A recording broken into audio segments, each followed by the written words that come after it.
श्रावकों के आचरण का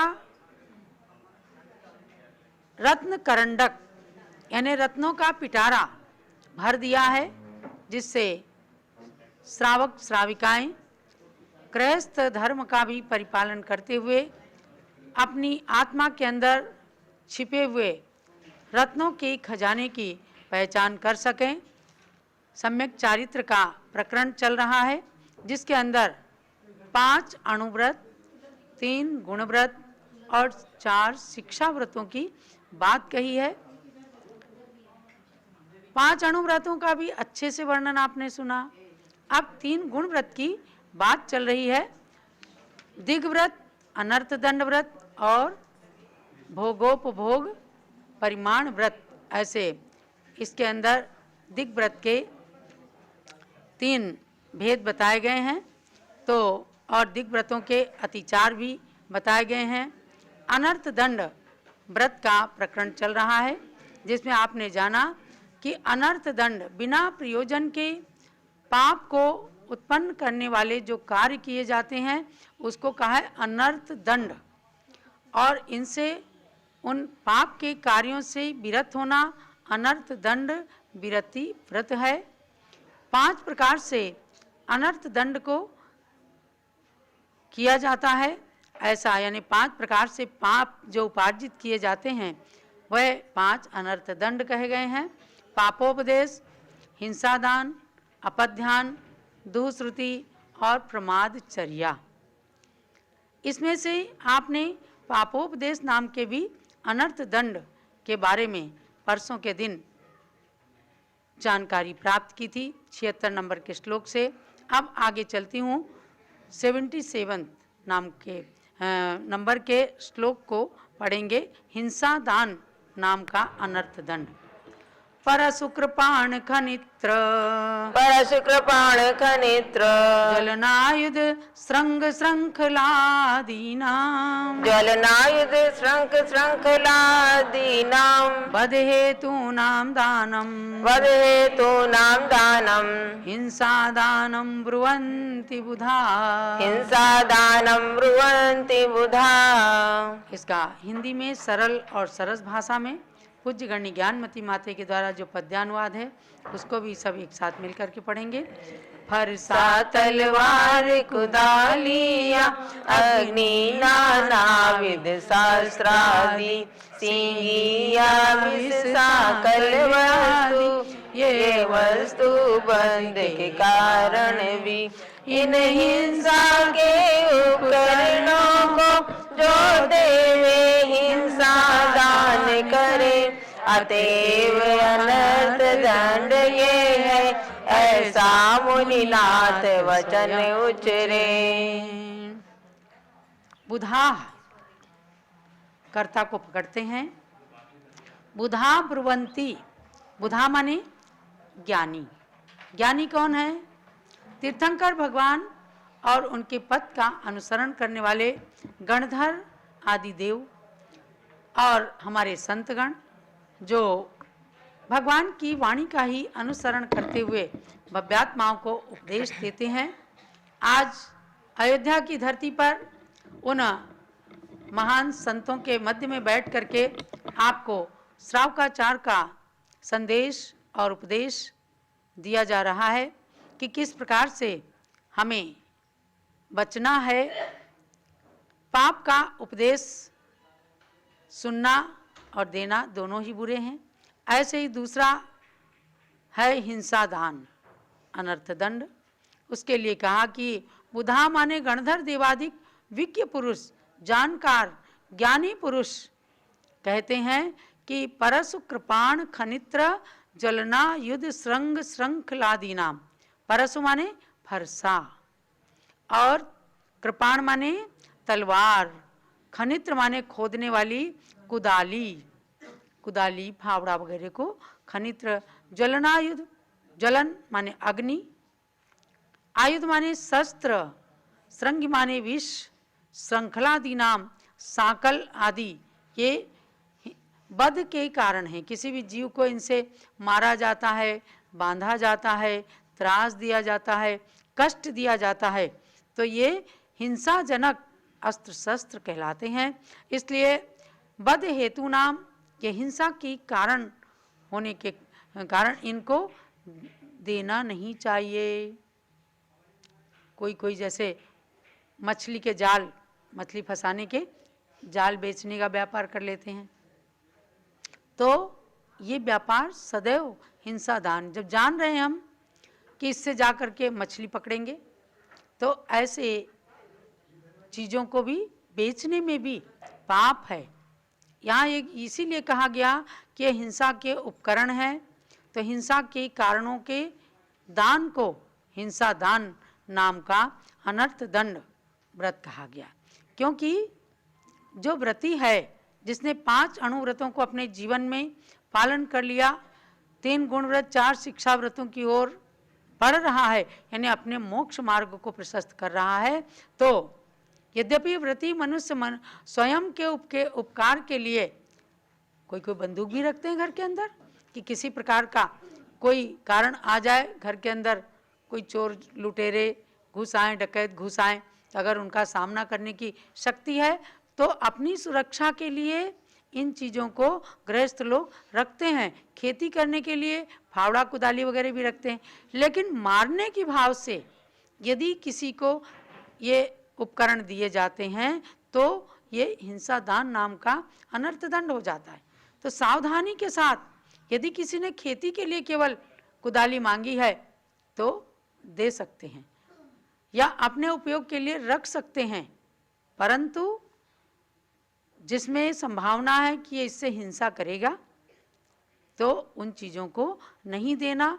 इसलिए यदि कोई अग्नि मांगते हैं और अग्नि से कुछ अनर्थ हो रहा है तो उस अग्नि का दान भी नहीं करेंगे। तो ये बातें बताई हैं कि व्रती पुरुष चूंकि दिग्व्रतों का पालन कर रहे हैं तो ये अनर्थ दंड, इसमें क्या बिना प्रयोजन, अनर्थ दंड जिसमें कोई प्रयोजन भी नहीं है, तो ऐसे कार्यों को करना हिंसा दान नाम का अनर्थ दंड है। इनको नहीं करना तो समझो कि अपने दिग्व्रतों का निरतिचार पालन हो रहा है। अब आगे आते हैं अपध्यान। अपध्यान का लक्षण जानते हैं हम 78 नंबर के श्लोक के द्वारा। बंधवदच्छेदादेर देशाद्रागाच्च परकलत्रादे आध्यानमपध्यानम शासति जिन शासने विशदा पर की भार्या सुत मित्रादि इनका अनिष्ट हो मर जावे, इनको कोई बांधे मारे, छेदे काटे या दुख पावे।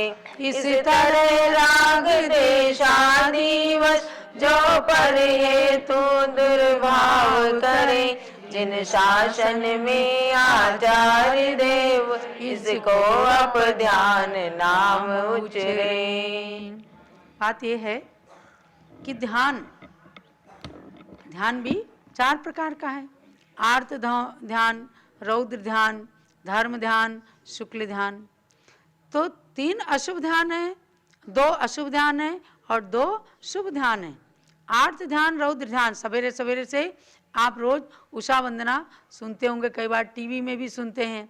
ज्ञानमती माता जी ने सन 1966 में उषा वंदना बनाई। सोलापुर में सुमति बाई के आश्रम में रहती थी और वहाँ पर जब उषा वंदना बनाई, उठो भव्य खिल रही है उषा, तीर्थ वंदना स्तवन करो, आर्त रौद्र दुर्ध्यान छोड़कर श्री जिनवर का ध्यान करो। हमें ब्रह्मचारिणी सुमति बाई जी बताया करती थी कि जब माता जी ने इस वंदना को बनाया और हमें सुनाया तो हम वहाँ पर 2-3 हजार लड़कियाँ थीं और उन सब को खड़े करके एक साथ जब हम उषा वंदना को इसको बुलवाते थे तो पूरा आश्रम हमारा गुंजायमान हो जाता था और हम समझाते थे कि इसके अंदर कितनी सुंदर बात कही है कि दुर्ध्यान है जो आर्त और रौद्र ध्यान, प्रातः काल से हे भव्यात्माओं उनको छोड़ करके और धर्म ध्यान में आ जाओ।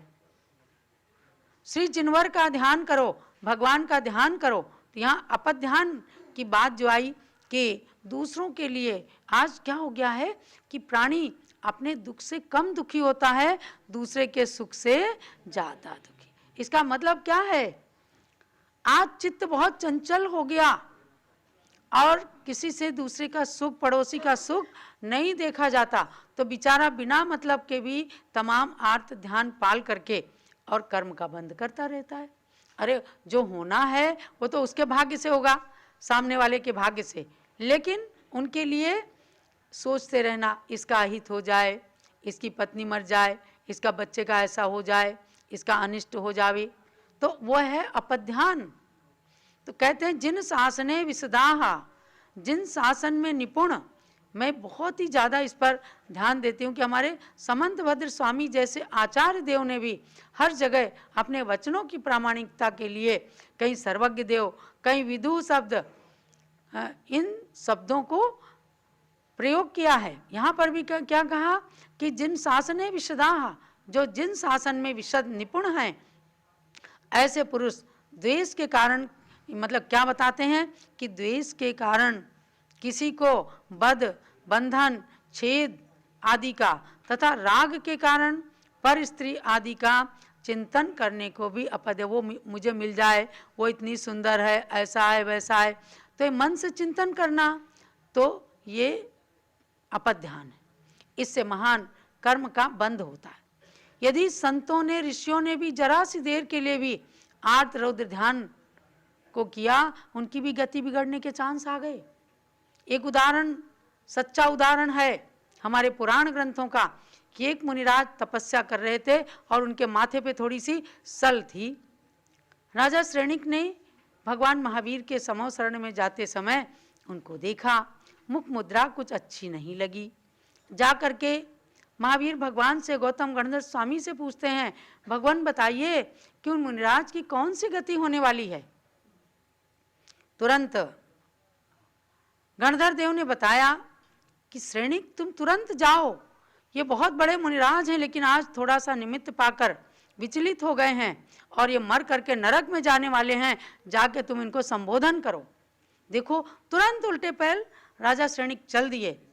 संक्षेप में मैं बताऊं आपको, कारण बना था कि वे आहार के लिए, मांसोपवासी मुनिराज थे, आहार के लिए शहर में जा रहे थे।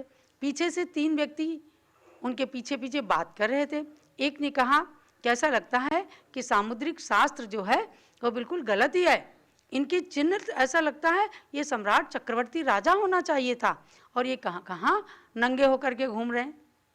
दूसरे ने कहा, ये तो सम्राटों के भी सम्राट हैं, महाराज हैं, इनके चरणों में तो चक्रवर्ती भी नमन करते हैं, ये सब कुछ छोड़ करके आए हैं और ये महामुनिराज हैं। तीसरा कहता है, अरे क्या मुनिराज हैं, ये बड़ा स्वार्थी है, अपने छोटे से बच्चे को छोड़ के आ गया और मंत्रियों के भरोसे छोड़ के आ गया। आज मंत्रियों ने उसे बंदी बना रखा है, उसे कष्ट दे रखा है। तीनों की बातें सुनी। अब मुनिराज के मन में एकदम परिणाम चल बिचल हो गए, मन के अंदर आर्त परिणाम हो गए कि मैं कितना समझा करके आया था मंत्रियों को कि बड़ा हो जाए, इसको राज तिलक कर देना, सिंहासन पे बिठा के राजा बना देना, ये नमक हराम मेरे मंत्रियों ने उसको कष्ट दे रखा है। बीच में उनका मन खराब हुआ और आहार छोड़ करके कि मतलब मैं आहार नहीं करूंगा, बीच रास्ते से आके ध्यान में बैठ गए। बैठ तो गए ध्यान में, लेकिन आर्त रौद्र ध्यान चलता रहा। इन मंत्रियों ने ऐसा किया है, मेरे पुत्र को बंदी बना रखा है, कैसे मैं उसको राजा बनाऊं, कैसे छुड़ाऊं, अब तो मैं मुनि बन गया। सोचते हैं, फिर आर्त ध्यान से रौद्र ध्यान में चले जाते हैं, कैसे उन मंत्रियों को मार देना चाहिए। एकदम रौद्र ध्यान में चले गए तो वक्त्रम भक्ति ही मानसम, उनके मुख पर अंतरंग के भाव प्रकट हो गए। तो तभी राजा श्रेणिक ने देखा और जाकर प्रश्न किया और गौतम गणधर देव ने उन्हें वापिस आने को कहा। आए और उन्होंने तुरंत कहा, हे मुनिवर, किसका पुत्र, किसका मित्र, किसका शत्रु, क्या आपका पुत्र कभी शत्रु नहीं बना, क्या आपका शत्रु जो है वो कभी मित्र नहीं बना, कहाँ पहुंच गए आप। यदि इतना ही था आपको मोह तो आपने छोड़ा क्यों था। थोड़ा सा संबोधन मिला, मुनिराज ने अपने भावों को एकदम डगमग हुए भावों को स्थिर किया। अरे मैं कहाँ चला गया था, अरे मैं कहाँ चला गया था, और अपने मन को स्थिर किया। आर्त रौद्र ध्यान से छूटे, धर्म ध्यान में आ गए, और क्षण मात्र में, कहने में देर लग रही है लेकिन अंतर मुहूर्त के अंदर ही वे मुनिराज राजा श्रेणिक से बोध को प्राप्त होकर के और छपक श्रेणी पर चढ़ करके घातिया कर्मों का नाश करके केवली बन जाते हैं। तो महानुभाव, उस समय मैं सोचती हूँ राजा श्रेणिक को कितनी खुशी हुई होगी कि एक नरक जाने वाले मुनिराज को संबोधन देकर केवली बना दिया। जो निमित्त नहीं मानते उनको चिंतन करना चाहिए कि किस प्रकार का सुंदर निमित्त प्रस्तुत हुआ। उनका उपादान यद्यपि सही था, तब निमित्त ने कार्य किया और नरक जाने वाले को भी केवल ज्ञान हो गया। ऐसे पुराणों की सच्ची सच्ची कहानियों को सुन करके, पढ़ करके वास्तव में मन के अंदर वैराग्य होता है कि किस प्रकार से हम पुरुषार्थ पूर्वक अपने आर्त और रौद्र ध्यान को छोड़ करके, कम से कम आज शुक्ल ध्यान नहीं प्राप्त होना है तो धर्म ध्यान में तो आ जाएं। तो भव्यात्माओं, आप सब रत्नकर्ण शावकाचार्य के अंदर दिग्व्रत की बातों को श्रवण कर रहे हैं। इसमें अपध्यान के स्वरूप को मैंने बताया है और एक छोटे से उदाहरण के माध्यम से आपको ये जानना है कि अपने मन के अंदर भी यदि किसी प्रकार का कोई आर्त ध्यान चल रहा है, रौद्र ध्यान चल रहा है, तो उनको आलोचना पाठ पढ़ करके और छोटे सामायिक प्रतिक्रमण आदि के द्वारा, धर्म ध्यान के द्वारा उसको हटा करके और अपने को व्रतों में स्थिर होना है। आज मैंने केवल 2 श्लोकों के माध्यम से आपको स्वाध्याय कराया है।